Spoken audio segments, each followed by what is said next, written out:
जय बाबा नीम करौली महाराज की। बाबा की कृपा सब पर बरसती रहे। जैसा कि आप सभी लोग जानते हैं कि आज की जो वीडियो है वह नीम करौली बाबा के चरणों के रहस्य के ऊपर है।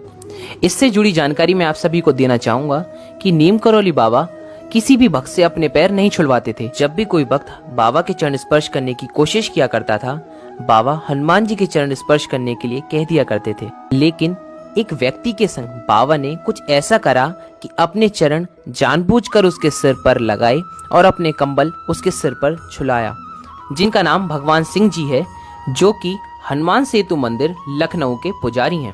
उनके जीवन में कुछ ऐसा ही चमत्कार हुआ जिसने उनकी जिंदगी को मोड़ कर रख दिया। आइए उनसे ही जानते हैं इस चमत्कार के बारे में। हमारे शहर से रानीखेत से ये 15 जून में बहुत से लोग आते जाते थे वहाँ, तो उन्हीं के द्वारा सुनकर के हमको भी एक दफ़े कुछ स्कूल के बच्चों के साथ हम भी चले गए। एक दफ़े बाबा जी हमसे बोले तुम इधर आओ, यूँ किया, उन्होंने इशारा किया। तो मैं गया, मैं पहले डर जैसा गया था। तो हमसे बोले तुम मेरे पे यहाँ रहेगा। मेरे मुँह से पता नहीं क्यों ऐसे निकल गया, जबकि मैं अपनी माँ को एक सेकंड के लिए नहीं छोड़ता था। मेरे गांव में अगर रिश्तेदारी में कहीं शादी वगैरह में भी जाना होता था, मेरी माँ मुझे नहीं भेजती थी। उसका इतना स्नेह था हमसे, और मैं सबसे छोटा बच्चा था। और पता नहीं उस दिन क्या जो हुआ, मैंने कह दिया हाँ मैं रहूँगा।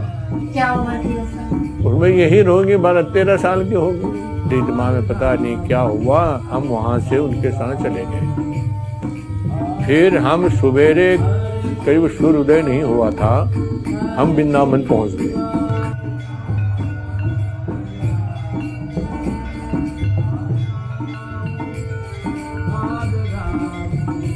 धीरे धीरे फिर हमने पुजारी कृत्य करना शुरू कर दिया महाराज जी के कहने पे। तो वो मंदिर बनाया था एक आनंद राम मंगतू राम जयपुरिया थे, जयपुर के रहने वाले, उन्होंने बनवाया था मंदिर महाराज जी के आदेशानुसार। उसने तो मंदिर बनवा करके महाराज जी को अर्पण कर दिया। बोर्ड जरूर लगा रखा था उसने अपना कि ये मंदिर फलाने फलाने फलाने ने बना रखा है। तो वो जयपुरिया आए, मैं अंदर रामायण पढ़ रहा था, तो उसके साथ भी कई लोग आए थे उसके परिवार के। हमसे बोला ए लड़के इधर आओ। मैं हो गया, मैंने कहा लड़के करके कौन बुला रहा मुझे? सब लोग पंडित जी या पुजारी जी करके संबोधित करते थे। बोले तुमको किसने रखा?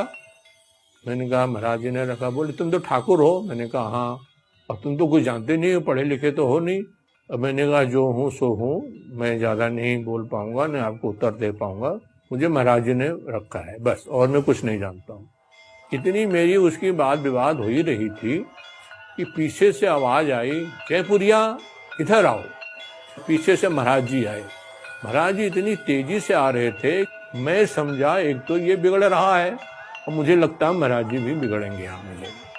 तब तक महाराज जी के साथ साथ इतनी गाड़ियां आ गई कि वो भी सब भर भर भर भर भर भर करके महाराज जी का पहले कमरा जो बना था, बड़ी तस्वीर लगी है वहाँ तख्त पे, तो कमरे में जब महाराज जी गए और गुस्से में थे, जब तक मुझे बुलवाया, अब मैं और डर गया। मैं वहाँ जब गया, मैंने देखा तो पूरा कमरा भर गया। हमसे बोले इधर आओ। महाराज जी बोले, मैं नीचे बैठा। हाँ जयपुरिया क्या पूछ रहे थे इससे? मैंने कहा महाराज मैं यही पूछ रहा था, मैंने इतना बढ़िया मंदिर बनाया और यहाँ कोई विद्वान पंडित होता पुजारी, और इससे मैंने पूछा ये तो ठाकुर है सुना है और पढ़ा लिखा भी नहीं है।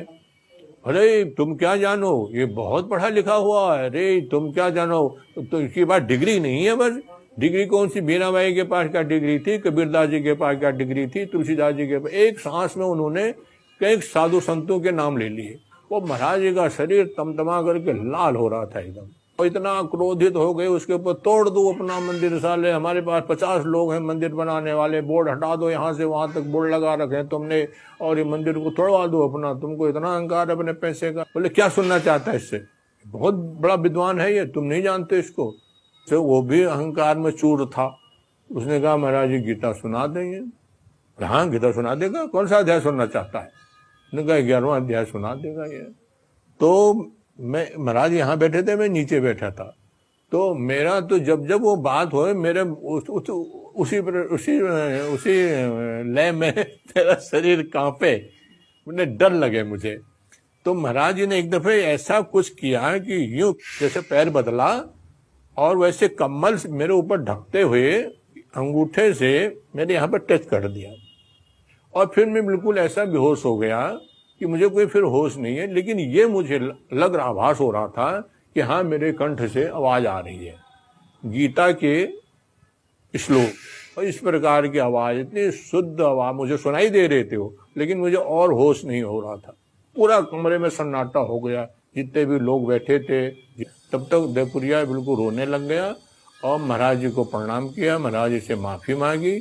उन्होंने कहा, महाराज जी ने कहा कि इनसे माफी मांगो, इसका तुमने अपमान किया है, इनसे माफी मांगो। तो इतना बड़ा आदमी हो, शेठ आनंद राम मंगतू राम जयपुरिया करके उनके आगे लगता था, उसने हमारे पैरों पे सर रखा। गीता तो हमने कभी पढ़ी नहीं थी, रामायण और हनुमान चालीसा बस गीता हमने कभी छुई भी नहीं थी पढ़ने के नाम पर। तब से फिर हम वहाँ पुजारी नियुक्त हो गए। हर कंजर बस्तर अभरण कीने, हर कंजर बस्तर अभरण कीने, उड़ीनी उड़ीनी उड़ीनी। अब आप सभी लोगों ने भगवान सिंह जी के जीवन में जो भी ये बहुत खूबसूरत चमत्कार हुआ इसके बारे में जाना। इससे जुड़ी केवल छोटी सी जानकारी देना चाहूंगा कि बाबा अपने हर भक्त की छोटी से छोटी और बड़ी से बड़ी हर परेशानियों को जानते हैं। केवल हमें उनके सामने सिर झुकाने की देर है, उनके चरणों को स्पर्श करने की देर है, सारी परेशानियां हमारी हल हो जाएंगी। बस आज की वीडियो में इतना ही।